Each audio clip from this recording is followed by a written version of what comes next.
Hello everyone! And welcome back to Iron Sky Signal.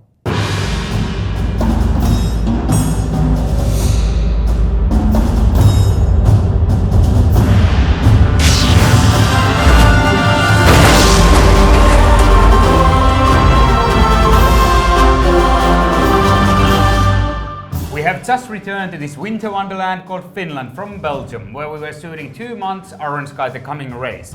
Now we just started the post-production, so Timo, can you tell us what's happening next? Basically, that's true. We just came back from Belgium and now we have hordes of made material which we have to, one way or another, stitch together into one full whole film. Which means we have to do all the visual effects, all the sound, all the music, all that work, which is a huge process which we'll be spending most of the year. But before we can do any of that, we're gonna have to edit this film together. And editing takes place just next room from us at the Iron Sky Universe editing booth. And I'm gonna take you guys there to meet with the editor of Iron Sky, Joona Louhivuori. Let's go. So, welcome to our editing suite. And over here we have Joona. Joona is the editor of Iron Sky. Joona, how do you do? Good. All good? All good. Fantastic. So I have a bunch of notes over here. What are these notes? I mean, I see so much little scribble text. I'm sorry, I'm messing everything up. What are these? Well, whenever I see the film, go through it, I make some notes, and it seems that they never get any less, but more and more. And that's how we try to make the film better every time. So tell me something about the editing setup over here. I can see we have 2 monitors over here. What software, what hardware are we running on this? Actually, it's a bit of an old school setup, which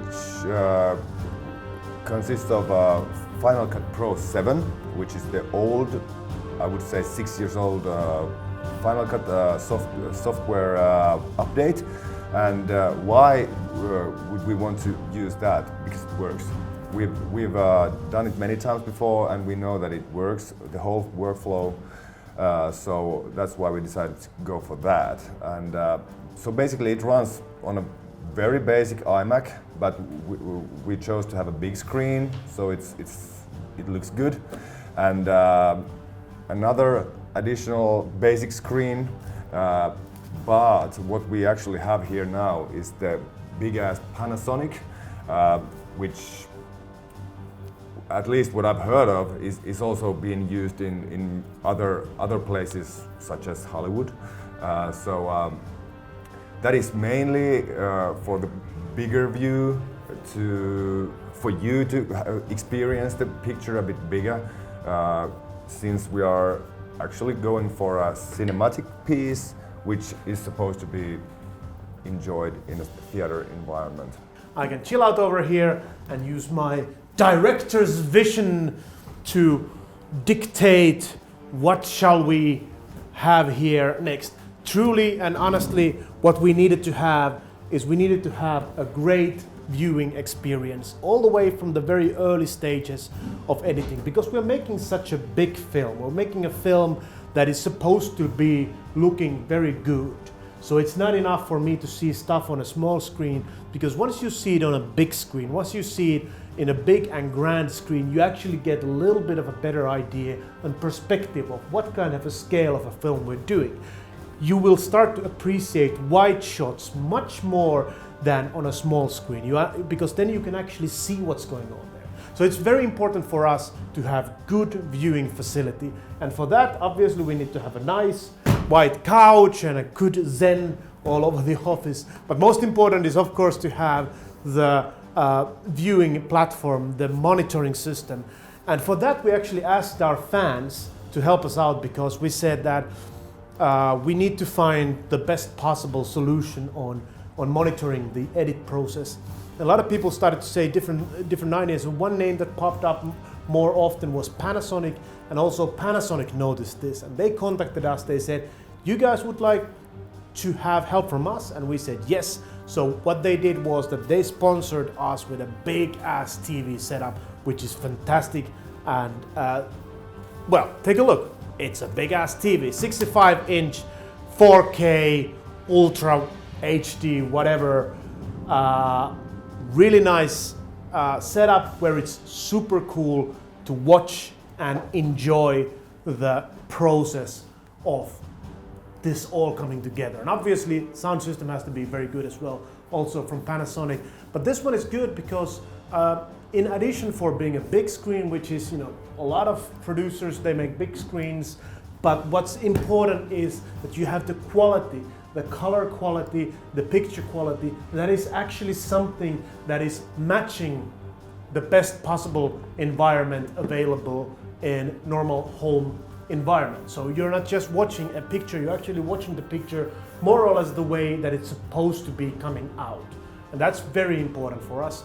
And it was important for us to know that this is also used obviously by the same setup is used by so the big names in the business, especially in Hollywood. A lot of color grading experts are saying that this, especially this specific TV set, is the best one to really see how the film will eventually look like. So it's important. And also we'll be showing this film here to a lot of people, like buyers, like our CGI people, our fans, fan investors who come to see the film. So we also want to offer them a good experience, even before we have any CGI or anything, like a big theater setup or anything like that. So that's important. All right, guys, that's up from the editing suite. Next up, we'll be continuing the work with Joona, and you guys are gonna be going with Pekka to meet Tero, the producer of Iron Sky.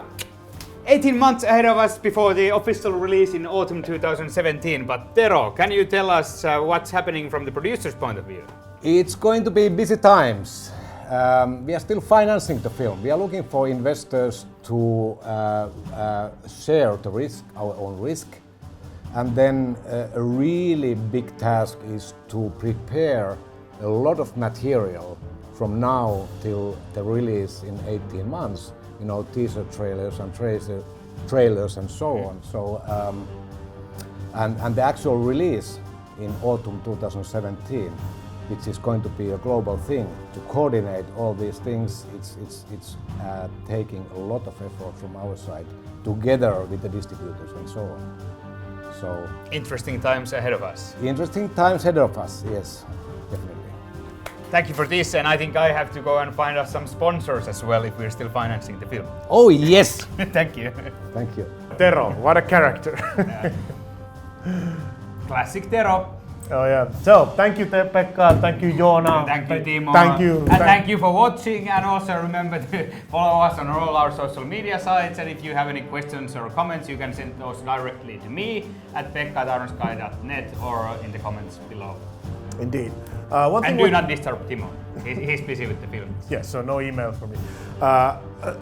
One thing which I want to bring to your attention at this point is an unfortunate news that the editor of the first Iron Sky, Suresh Iyer, an Australian-Indian guy, has unfortunately passed away after a long fight against an illness.